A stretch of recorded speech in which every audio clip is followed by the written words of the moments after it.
Please pray with me in your faith tradition as I pray according to mine. Let us pray. Dear God, we give thanks for this day, for the blessings that come with it, and for the occasion that brings us together. We ask for your presence to be with us as we celebrate the accomplishment of these candidates seated before us. Thank you for their family members and friends that stand behind them, cheering them on to success. Thank you for the cadre, the facilitators, and all who have helped them reach this point. And in advance, we thank you for the wise words that will be shared shortly. Thank you for providing the energy and commitment required for these candidates to complete every task. And although they may have faced moments of uncertainty, tasks that sometimes seemed impossible, ever remind them of all that they have overcome and accomplished in this course. And may these memories always be an inspiration to them when they need it most. Bless each graduate, and as they join the ranks of those that have gone before them, equip them to always live out the OCS motto, standards, no compromise. It's in your name we pray, amen.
Major General Buzzard, Colonel Myers, Colonel Harmon, Lieutenant Colonel Sapp, Command Sergeant Major Tolman, Command Sergeant Major Gilmer, Dr. Martin Reyna, distinguished guests, friends and family of our officer candidates, good afternoon and welcome to the OCS graduation for Class 224.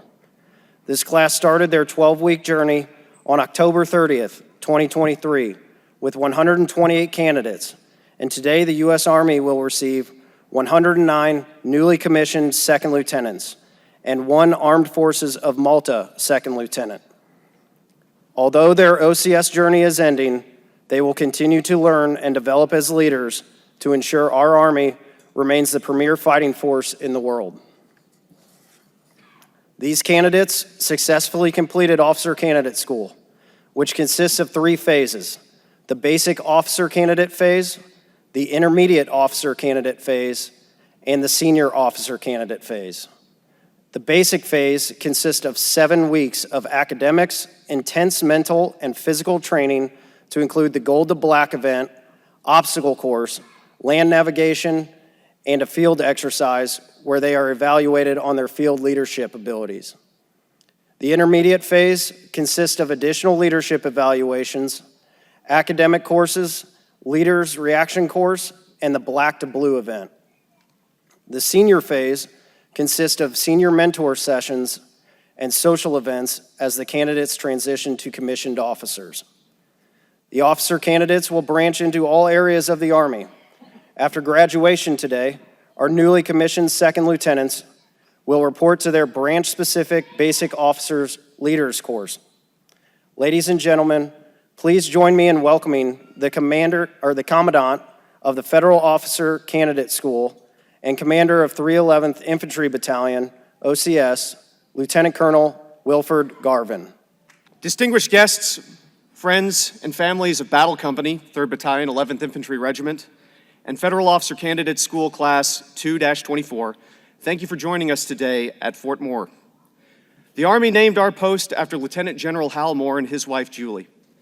Their story is one of deep love for each other, for soldiers, and for their families. And in keeping in their legacy, it's great to see so many loved ones here today. We know that you also sacrifice as your soldier supports and defends the Constitution. For that, I thank you, and I hope that memories like today balance times when duty calls your soldier away. Welcome to the Army and the legacy of this unit. Now, the 3rd Battalion, 11th Infantry Regiment administers the Federal Officer Candidate School. Our mission is to train, educate, and commission leaders of character who stand ready to lead our nation's sons and daughters in large-scale combat. We are one of 4 officer commissioning sources in the Army, alongside the U.S. Military Academy at West Point, the Reserve Officer Training Corps, or ROTC, and Branch-Specific Direct Commission Courses, or DCC. OCS produces over 1,100 second lieutenants every year, plus up to 480 officers in our branch and material DCC. Now, more than 80 years ago, General George Marshall, for whom this auditorium is named, directed the creation of the Officer Candidate School to meet the demands of the Second World War. He remembered the lessons of the First World War, where we learned the danger of entrusting lives to poorly trained officers not adequately prepared to lead in combat. Since then, our graduates continue to answer the nation's call, and OCS holds the record of 75 alumni having earned the Medal of Honor since the school's founding. OCS continues to provide the Army its scalable means of commissioning officers in a complex and evolving world. West Point and ROTC are 4 years long. OCS is only 12 weeks long. This challenges our cadre to develop and test the potential of aspiring officers.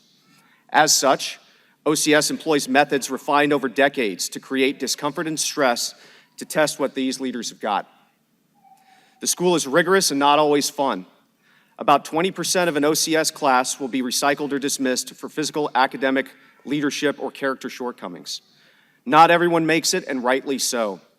Your candidates enter the officer corps at a dangerous moment in history. As technology and the world's strategic situation evolve, we face the prospects of conflict unlike what I faced as a lieutenant.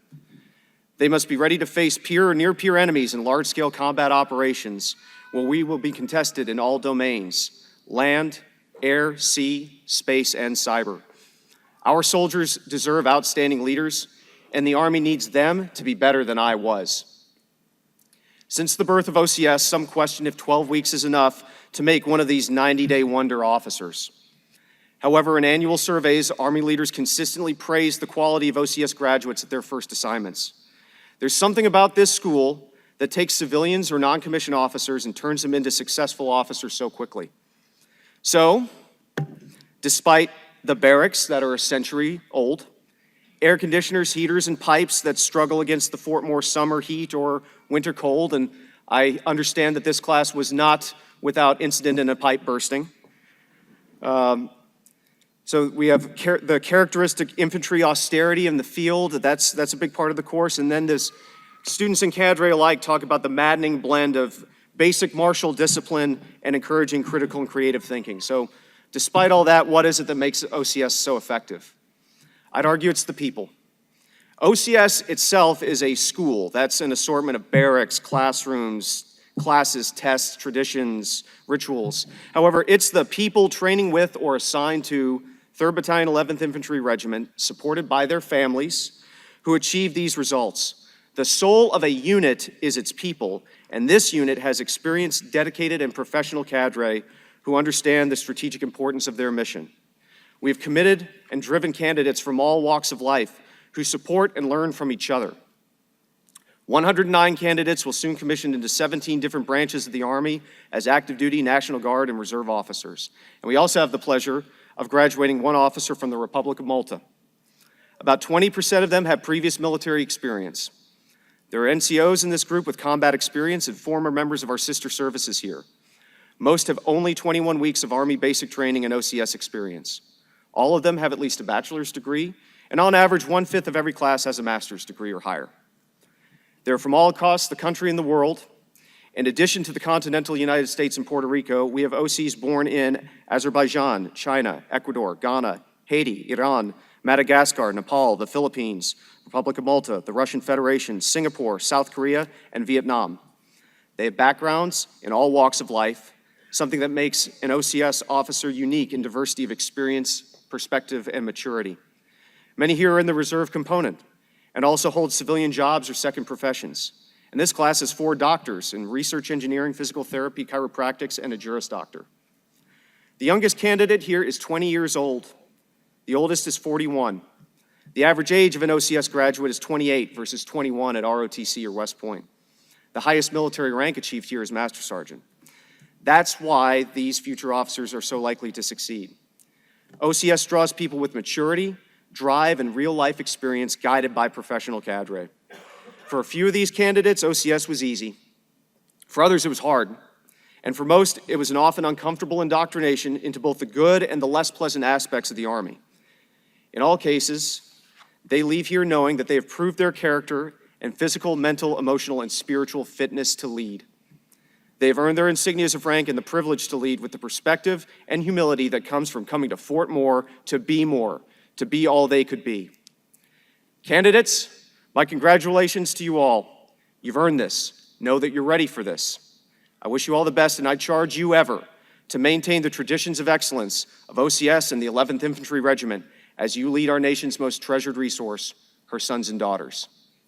Standards, no compromise. Now, it is my pleasure to introduce you to today's guest speaker. His full biography may be found in your programs, but I will highlight why he is so uniquely qualified to share his wisdom today.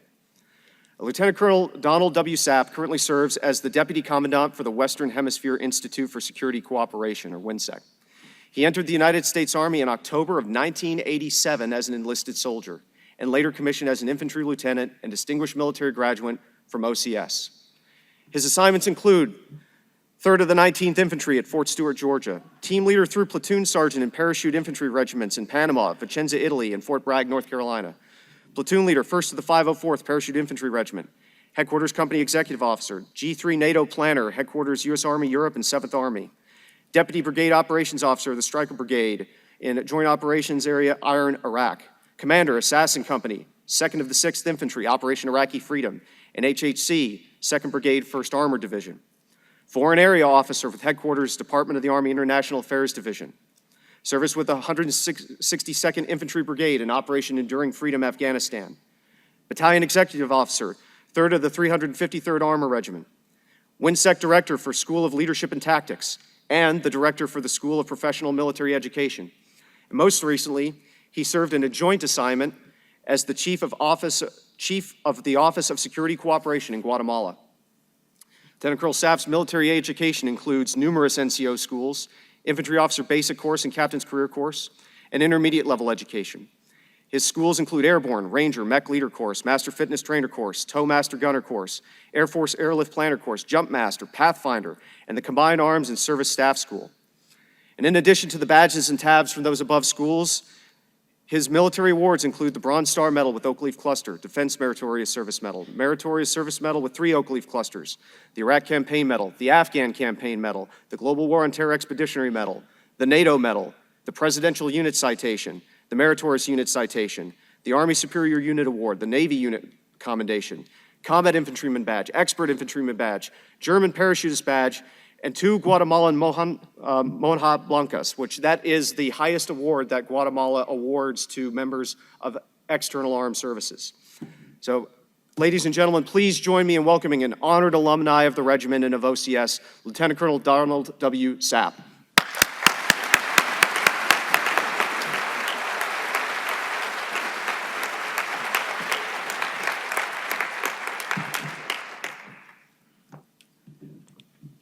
Lieutenant Colonel Garvin, thank you so much for the kind introduction. I didn't realize that my bio was growing that long. As he mentioned earlier, one of those things you got to stay on script, but I'll just go off script a little bit with the preamble. We were talking earlier. Yes, I am an OCS graduate. I actually graduated from OCS this week back in 1999, and so when they reached out to me recently to be the guest speaker here, I was more than happy to do it because based on all that time in service, you accumulate all these experiences, and as you leave the service, those experiences go with you unless you're able to share them. And so with that, that's why I'm here today, and I really appreciate the invite, so thank you very much. Appreciate it. Colonel Garvin, Sergeant Major Gilmore, Captain Broadbent, and First Sergeant Trice, ladies and gentlemen, other distinguished guests, but most importantly, the graduating class of Officer Candidate School, Class 002-24. As I stand before you today, I'm transported back to my own OCS graduation, which, by the way, as I mentioned earlier, happened this same week back in 1999. I remember the profound sense of pride mixed with anticipation and the realization that the journey ahead was both a privilege and a solemn responsibility. My first assignment as a new officer was not just a test of my training, but it was also a lesson in leadership that has stayed with me throughout my career. I was tasked with leading a unit that faced significant challenges. As you guys will move into as well, we were undermanned, resources were stretched thin, and the op tempo is always going to be high. The weight of my new rank felt heavy on my shoulders, not because of the insignia that it bore, but because of the realization that my decisions would directly impact the lives and well-being of those under my command. It was a daunting realization, but it was one that shaped the officer that I would become. In those early days, I learned that leadership is not about having all the answers. It's about two things: asking the right questions and listening. And I'm going to come back to both of those later. But it is also about seeing the potential in your team, empowering them, and inspiring them to achieve more than they thought possible. I learned that trust is earned through actions, not words, and that the deepest respect is that which you show to your own team. This experience taught me that the essence of leadership is not in the glory of command, but in the humility of service. It is about putting the needs of your soldiers above your own. It is about leading by example, and it is about making decisions that, while difficult, are in the best interest of your team and the mission. As you prepare to step into your roles as leaders within our Army, I want you to leave with a challenge, a call to action that I believe will be instrumental in your journey as officers. I mentioned earlier two things I would reiterate: learning by asking and listening. First and foremost, embrace the role of a lifelong learner. I understand this class is very well educated, but there's always room to grow. You'll be shaped by your experiences. The landscape of warfare and leadership are ever evolving. You must be adaptable. Commit yourselves to continuous education, both formal and informal. Read extensively, engage with mentors, and never shy away from opportunities to broaden your understanding of the world and the people you are sworn to protect. This commitment to learning will not only prepare you for the challenges ahead, but it will also ensure that you are always ready to adapt and lead effectively, no matter the situation. Secondly, I would like you to cultivate the art of listening. As officers, temptation to assert authority can sometimes overshadow a more powerful tool at your disposal. And that tool is the tool of listening critically. By truly listening to your soldiers, your peers, and your superiors, you open the door to deeper understanding, better decision-making, and stronger relationships. Listening demonstrates respect, it builds trust, and it fosters an environment where everyone feels valued and empowered. It is through listening that you will find the most effective solutions to the challenges you will face. These two principles, continuous learning and active listening, are the cornerstones of effective leadership. They're practices that I have strived to embody throughout my career, and I challenge you to do the same. By embracing these principles, you will not only set yourselves up for success, but you will also ensure the success of those that you lead. We will soon witness the commissioning of these soon-to-be lieutenants, and it is an occasion that invites us not only to celebrate, but also to reflect on our own solemn vows that define our roles within the United States Army. The re-enlistment oath, which all of you have already taken, is taken by those who choose to extend their service or enter the service as an enlisted soldier. It's a reaffirmation and an unwavering commitment to our nation and its guiding principles. It's also a pledge of continued loyalty and dedication, embodying the ethos of service before yourself that runs deep in the veins of our enlisted ranks. That oath binds them to a promise of dedication to uphold the Constitution and to stand ready in defense of the country and its values. Yet the oath of the office that our new officers are about to take, it marks a distinct passage into the realm of leadership and responsibility. And if you're familiar with the oath, you know that the oath that you're about to take is a commitment to the Constitution, not to an individual. That's the difference between your enlisted oath and your officer oath. It's not merely a continuation of service, but it's a commitment to bear the mantle of command. This oath does not only bind you to the same principles of defending our Constitution and country, but it also entrusts you with the duty of leading, guiding, and caring for those that you are privileged to command. It signifies a transition from following to leading, from executing orders to being the source of those orders, and from supporting the mission to setting the course to achieve that mission. This distinction is crucial. It reflects the essence of what it means to be an officer in the United States Army.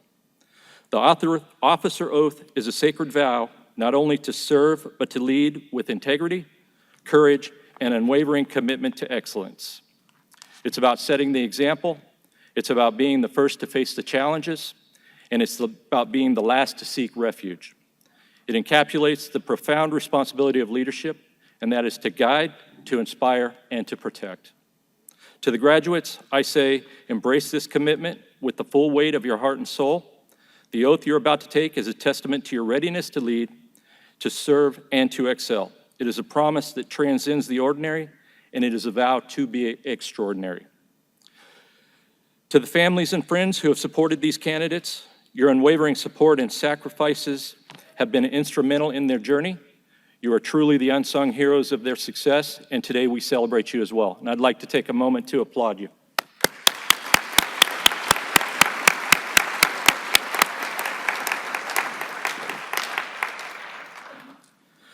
To the graduating class, as you transition from candidates to officers, remember that you are the future leaders of our Army. Carry forward the torch of leadership with pride, humility, and an unwavering commitment to excellence. Congratulations on your well-deserved success.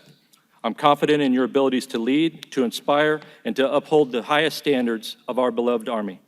Lead well, serve with honor, and make us proud. Standards, no compromise.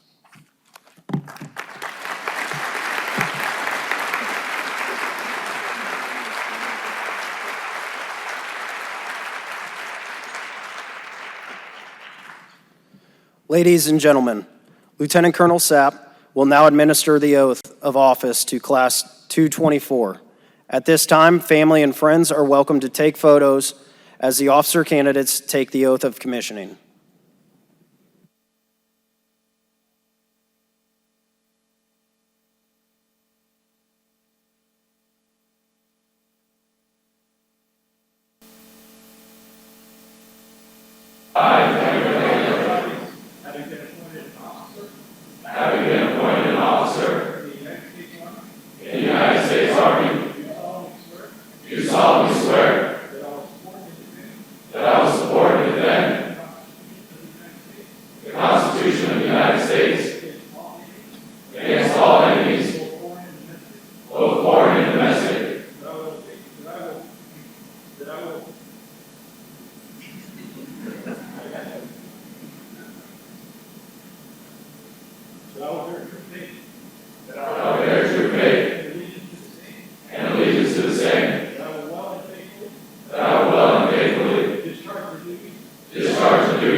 At this time, we would like to take a moment to thank all the organizations that supported and sponsored Class 224, from their start on 30th of October to their commissioning today. These sponsors have donated awards for the distinguished graduates, money to support the candidates' events, and bricks that will be placed in the OCS Memorial Walk to remember and recognize the company leadership and cadre, Class 224, and the distinguished graduates. The organizations are the United States Army Officer Candidate School Alumni Association, the American Armed Forces Mutual Aid Association, the United States Automobile Association, Association of the United States Army, and the Military Officer Association of America. Please join us in thanking these organizations for their support.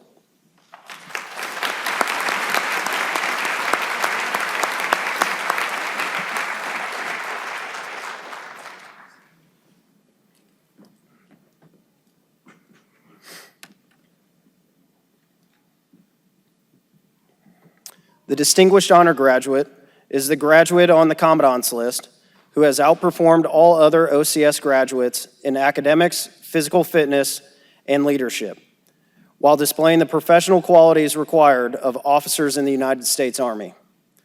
The Distinguished Honor Graduate will receive a saber, a brick in the OCS Memorial Walk, sponsored by the Military Officers Association of America, and a U.S. Army Officer Candidate School Alumni Association Challenge Coin.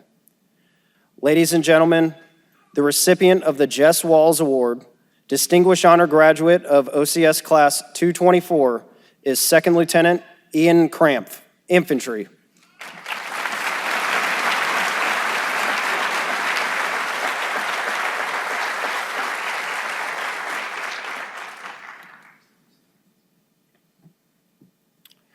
Rendering a newly commissioned officer's first salute, along with pinning their first set of second lieutenant gold bars, are time-honored traditions in our Army.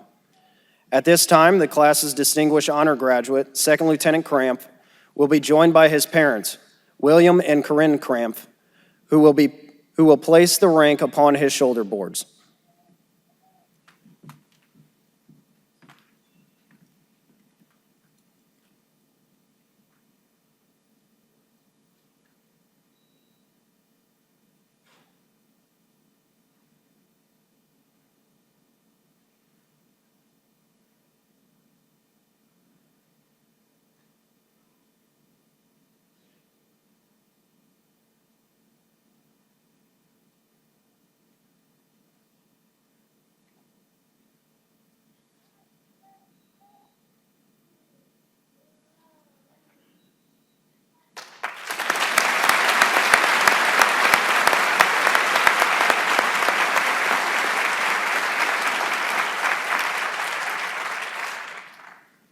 Second Lieutenant Krampf's platoon trainer, Staff Sergeant Owens, will have the honor of rendering Second Lieutenant Krampf's first salute.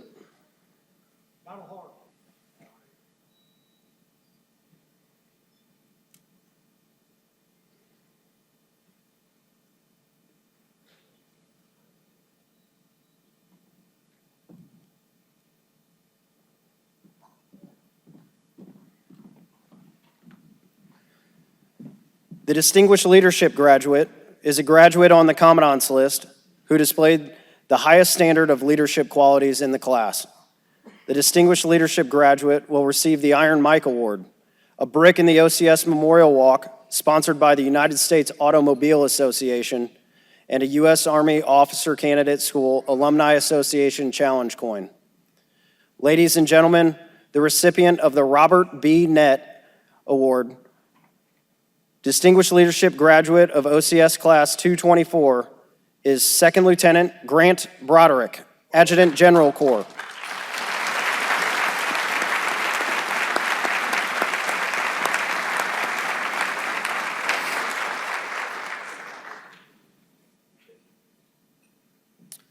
The Distinguished Academic Graduate is a graduate on the Commandant's list with the highest academic average in the final academic report. The Distinguished Academic Graduate will receive the Iron Mike Award, a brick in the OCS Memorial Walk, sponsored by the Association of the United States Army, and a U.S. Army Officer Candidate School Alumni Association Challenge Coin. Ladies and gentlemen, the Distinguished Academic Graduate of OCS Class 224 is Second Lieutenant Johnny Wilson, Medical Service Corps.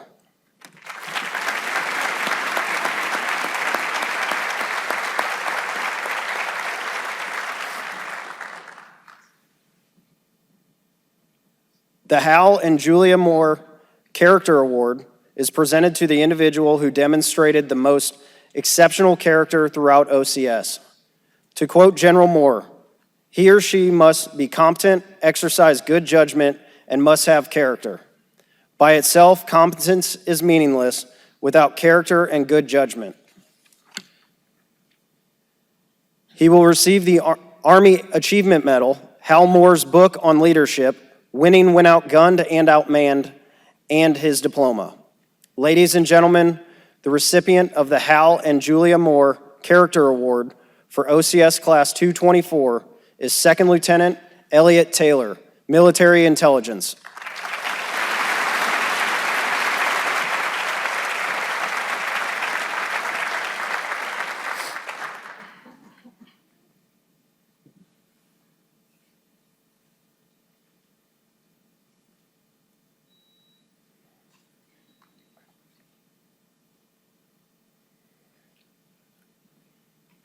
The distinguished physical fitness graduates are the male and female graduates who scored the highest average on the Officer Candidate School's physical fitness events. The distinguished physical fitness graduates will be awarded the Iron Mike Award and a brick in the OCS Memorial Walk provided by the U.S. Army Officer Candidate School Alumni Association and a challenge coin. Ladies and gentlemen, the distinguished physical fitness graduates of OCS Class 224 for males with a score of 600 on the final ACFT and 592 on the OML ACFT is Second Lieutenant Riley Buchanan, Infantry.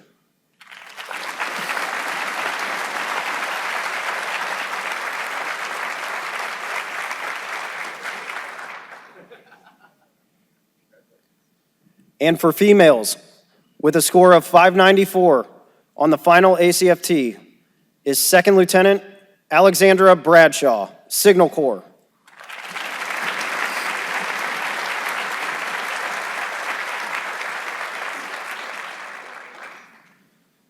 The Commandant's List are the graduates who rank in the top 20% of their class while completing each graduation requirement on the first attempt.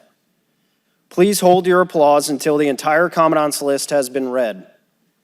In addition to our Distinguished Honor Graduate, Distinguished Leadership Graduate, Distinguished Academic Graduate, and Hal and Julia Moore Character Award recipient, the graduates placing on the Commandant's List for Class 224 are Second Lieutenant William Blackwood, Infantry.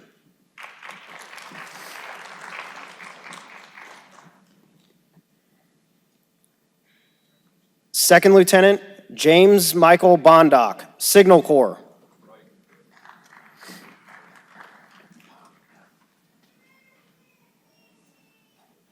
Second Lieutenant Stephen Cagle, Infantry.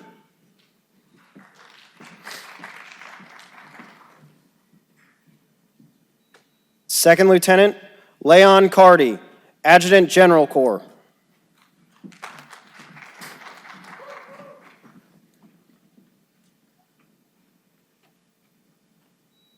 Second Lieutenant Jacob Cashour, Aviation.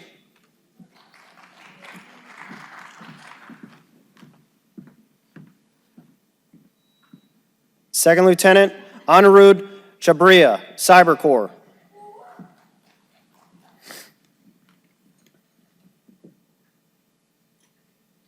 Second Lieutenant Alec Denninger, Infantry.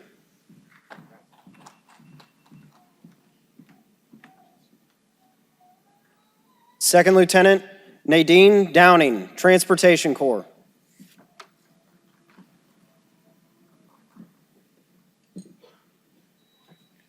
Second Lieutenant Kevin Nenjeko, Signal Corps.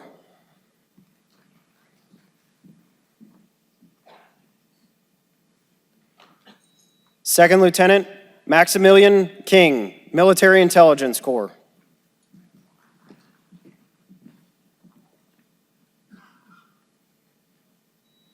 Second Lieutenant Slate Kraft, Military Intelligence Corps.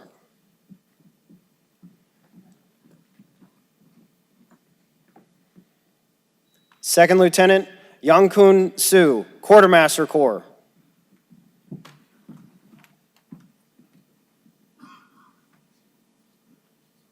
And Second Lieutenant Jason Wheatley, Ordnance.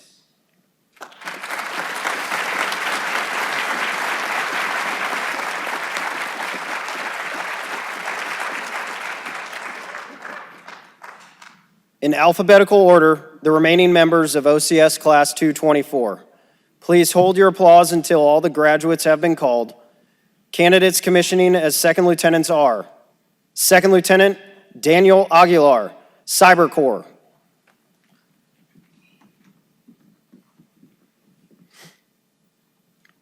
Second Lieutenant Jacob Antoneu, Chemical Corps.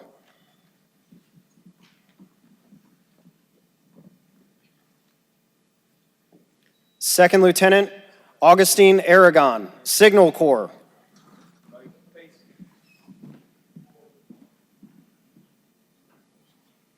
Second Lieutenant Isaac Awasa, Quartermaster Corps.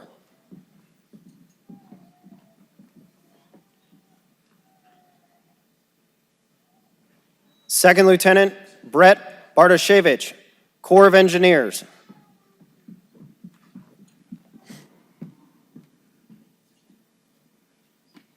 Second Lieutenant Margaret Bell, Chemical Corps.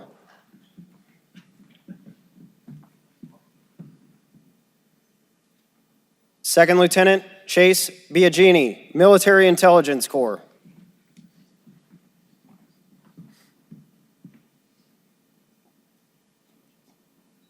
Second Lieutenant Aaron Bonagaski, Corps of Engineers.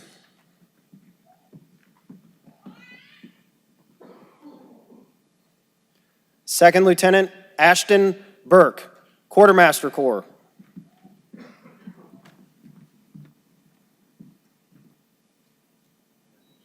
Second Lieutenant Orhan Boyukashvili, Military Intelligence Corps.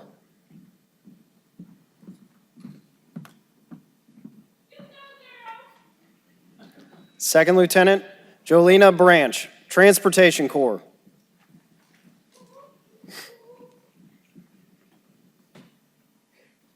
Second Lieutenant Nicholas Bricker, Military Intelligence Corps.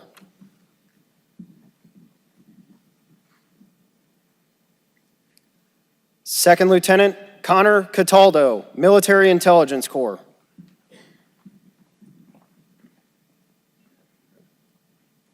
Second Lieutenant Robert Cazorla, Signal Corps.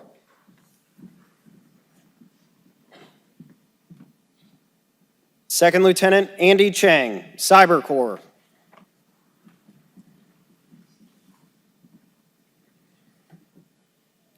Second Lieutenant Joe Cherubin, Quartermaster Corps.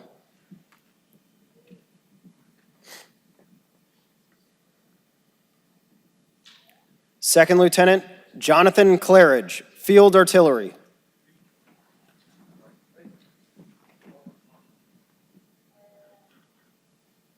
Second Lieutenant John Clemmer, Ordnance Corps.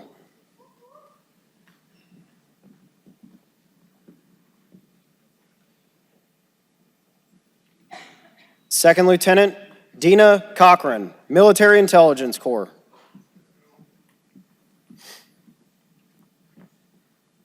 Second Lieutenant Nakobe Collins McGraw, Transportation Corps.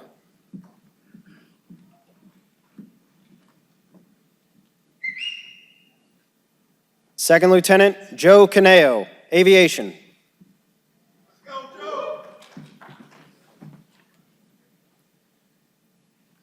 Second Lieutenant Wydea Cooper, Military Intelligence Corps.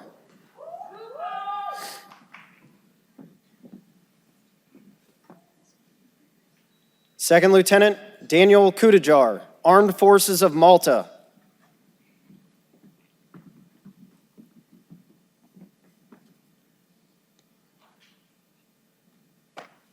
Second Lieutenant Andrew Davis, Ordnance Corps.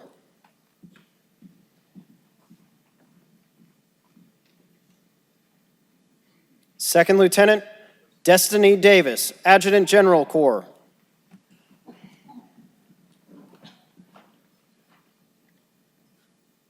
Second Lieutenant Dominic DiGeronimo, Field Artillery.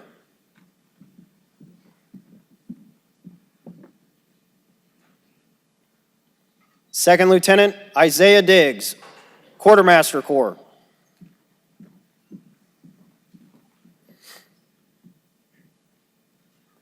Second Lieutenant Grant Doherty, Air Defense Artillery Corps.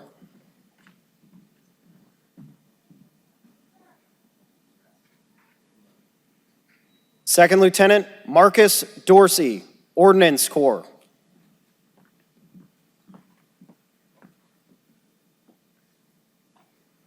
Second Lieutenant Alan Edwards, Corps of Engineers.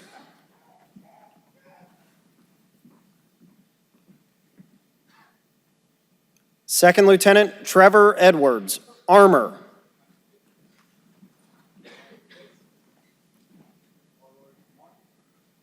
Second Lieutenant Andrew Feliciano Sanchez, Ordnance Corps.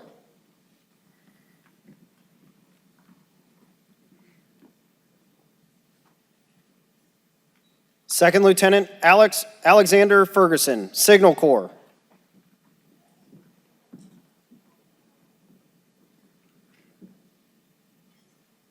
Second Lieutenant Robert Friend, Corps of Engineers.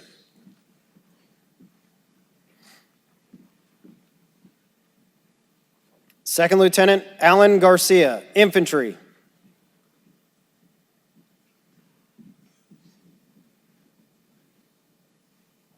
Second Lieutenant Jonathan Gutierrez, Quartermaster Corps.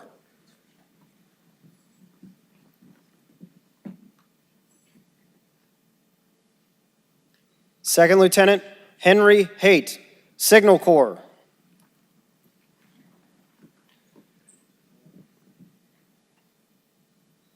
Second Lieutenant Janae Herrera, Field Artillery.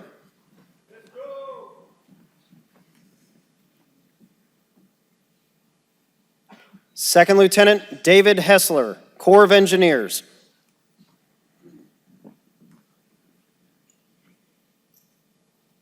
Second Lieutenant Victoria Hirth, Quartermaster Corps. Woo, yes, ma'am. That's my best friend. Second Lieutenant Kevin Hayden, Military Police Corps.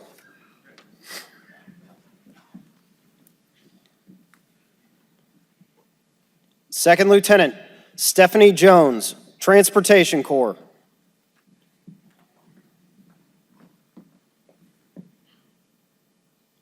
Second Lieutenant James Kaiser, Quartermaster Corps.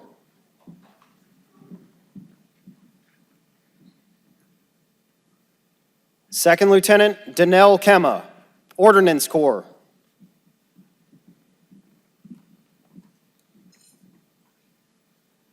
Second Lieutenant Bikram Kadka, Cyber Corps.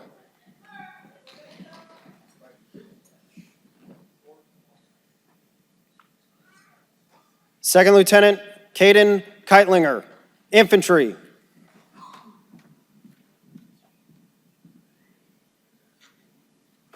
Second Lieutenant Miles Knight, Corps of Engineers.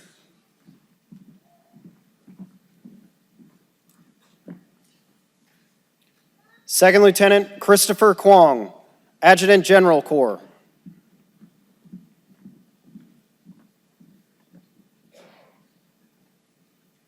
Second Lieutenant Stephen Layton, Armor.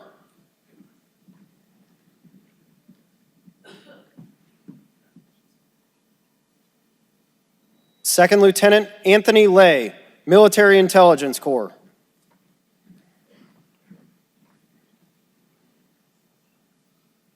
Second Lieutenant Ramil Longinos, Air Defense Artillery Corps.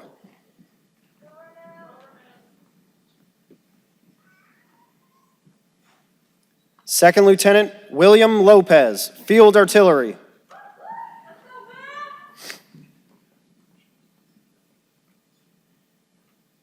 Second Lieutenant Xavier Luna, Corps of Engineers.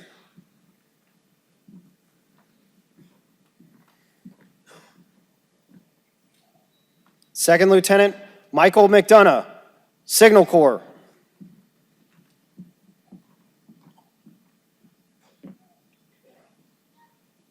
Second Lieutenant Travis McCarthy, Military Police Corps.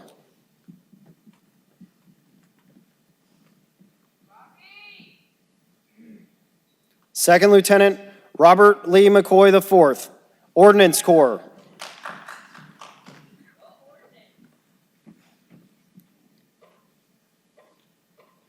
Second Lieutenant Joshua Meredith, Corps of Engineers.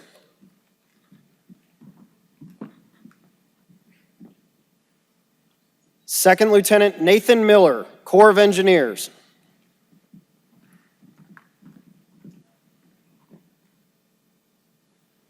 Second Lieutenant Javelin Mills, Armor.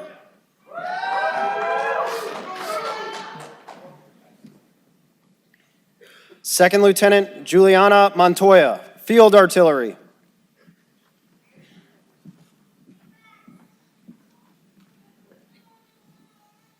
Second Lieutenant Ryan Murray, Military Police Corps.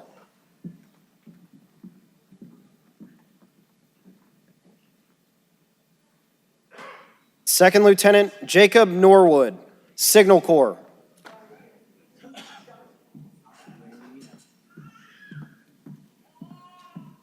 Second Lieutenant Melissa Obitz, Finance Corps.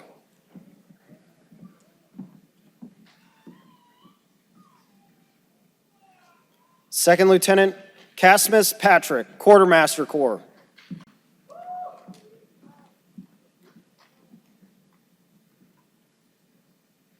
Second Lieutenant Kevin Perez Gonzalez, Ordnance Corps.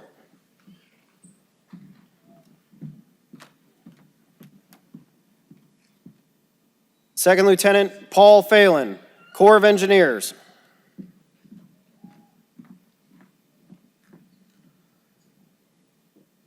Second Lieutenant Zachary Priddy, Aviation.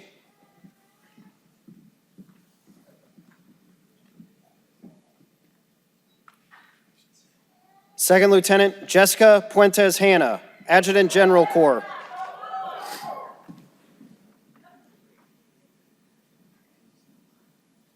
Second Lieutenant Lincoln Pulliam, Armor.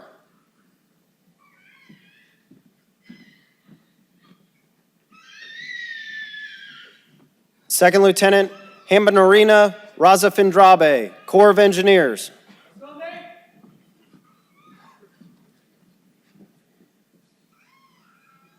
Second Lieutenant Derek Rivera Negron, Signal Corps.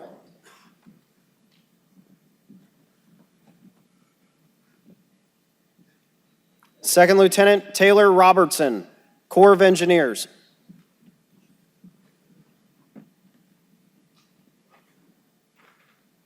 Second Lieutenant Desmond Saab, Quartermaster Corps.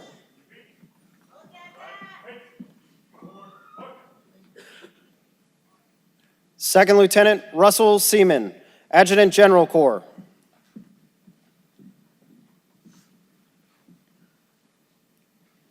Second Lieutenant Wolfgang Seifer, Military Intelligence Corps.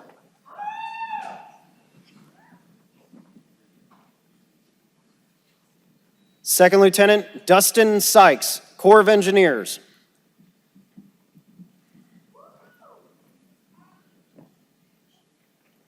Second Lieutenant Daniel Sisko, Infantry.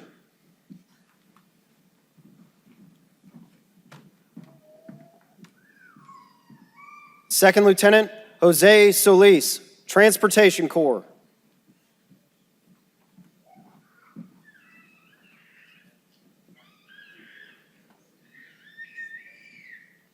Second Lieutenant Ryan Springer, Transportation Corps.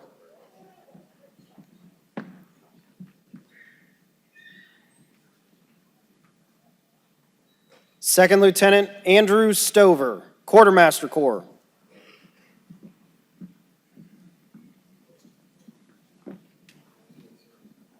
Second Lieutenant Matthew Strebe, Field Artillery.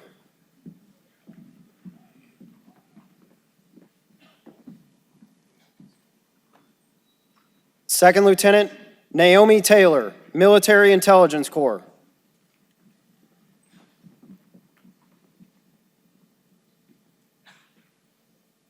Second Lieutenant Ashlyn Thomas, Military Police Corps.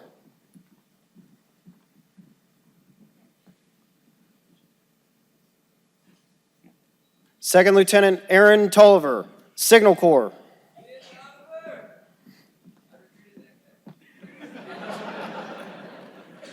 Second Lieutenant Jose Vega Ramos, Military Police Corps.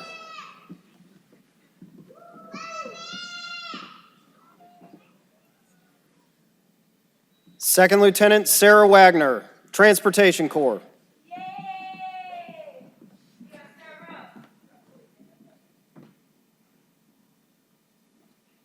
Second Lieutenant James Wallace, Military Intelligence Corps.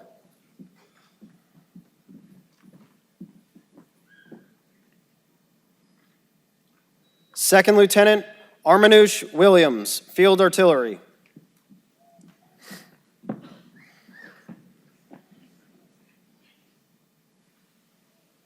Second Lieutenant William Wilson, Chemical Corps.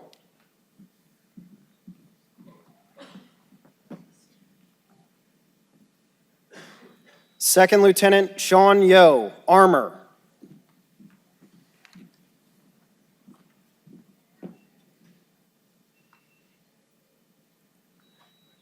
And Second Lieutenant Samuel Zhu, Ordnance Corps.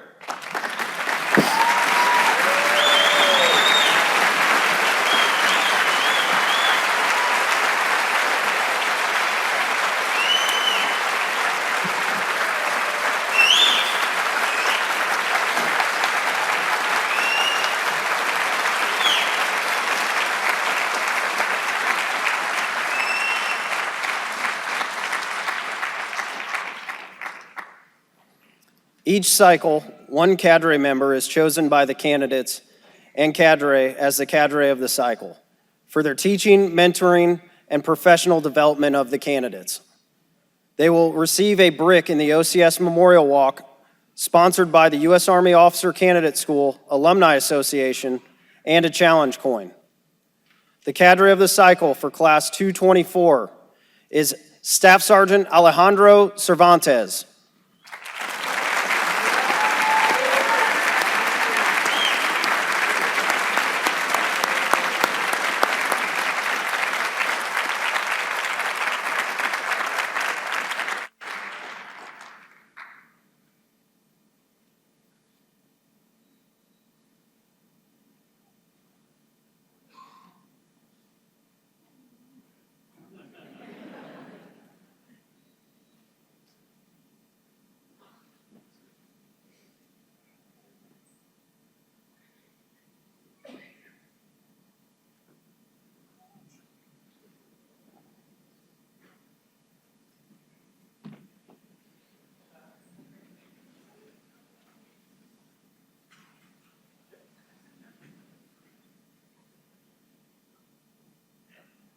Ladies and gentlemen, at this time, OCS Class 224 would like to present Lieutenant Colonel Sapp with a gift as a token of their appreciation for his time and words of wisdom. The gift will be presented by Second Lieutenant Crampf, the Distinguished Honor Graduate.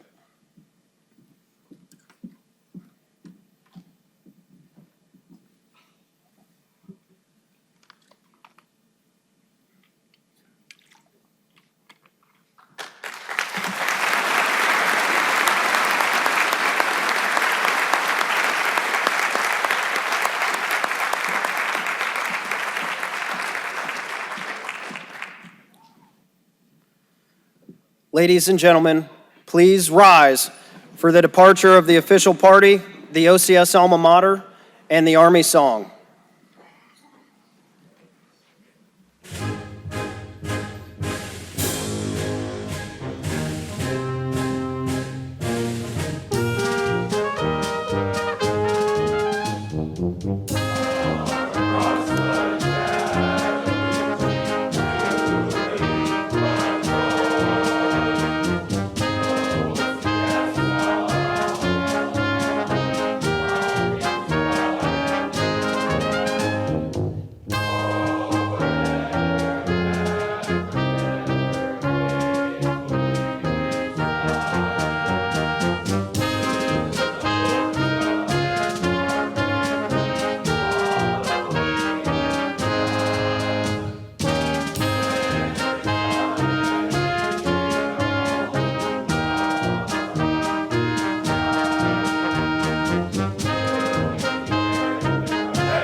At this time,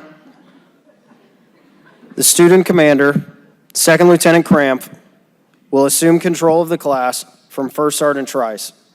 First Sergeant Trice initiates a salute to Second Lieutenant Cramp, signifying the class's transition from officer candidates to commissioned officers. Sir, take charge of the company. Battle hard. Battle ready.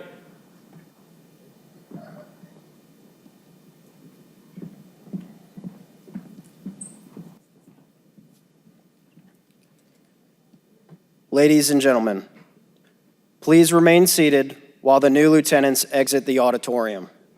You can meet up with them in front of the building where the fountains are located for their pinning and first salute. We ask that you direct your attention to the stage and the QR code for the Soldier Referral Program. It is all of our responsibility to ensure the best join our Army. Be all that you can be. Ladies and gentlemen, this concludes the graduation ceremony. Please remain seated until the company exits the auditorium. Have a great day.